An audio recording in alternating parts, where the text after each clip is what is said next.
जाके मैंने बोला गाइस के सामने मंदिर देखे 500 साल पुराना मंदिर है। तो गाइस आपको अंदर जाके दिखाते हैं। मंदिर देखने में काफ़ी वैसे वीरान टाइप का लग रहा है।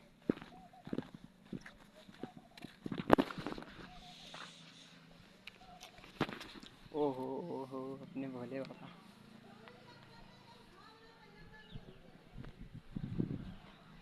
तो गाइस कुछ ये है अपने भोले बाबा का मंदिर 500 साल पुराना।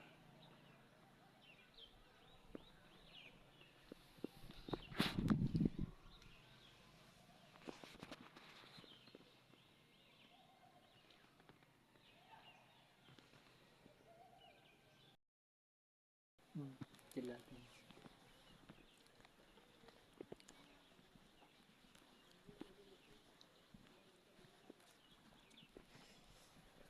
ये आप घर हाँ।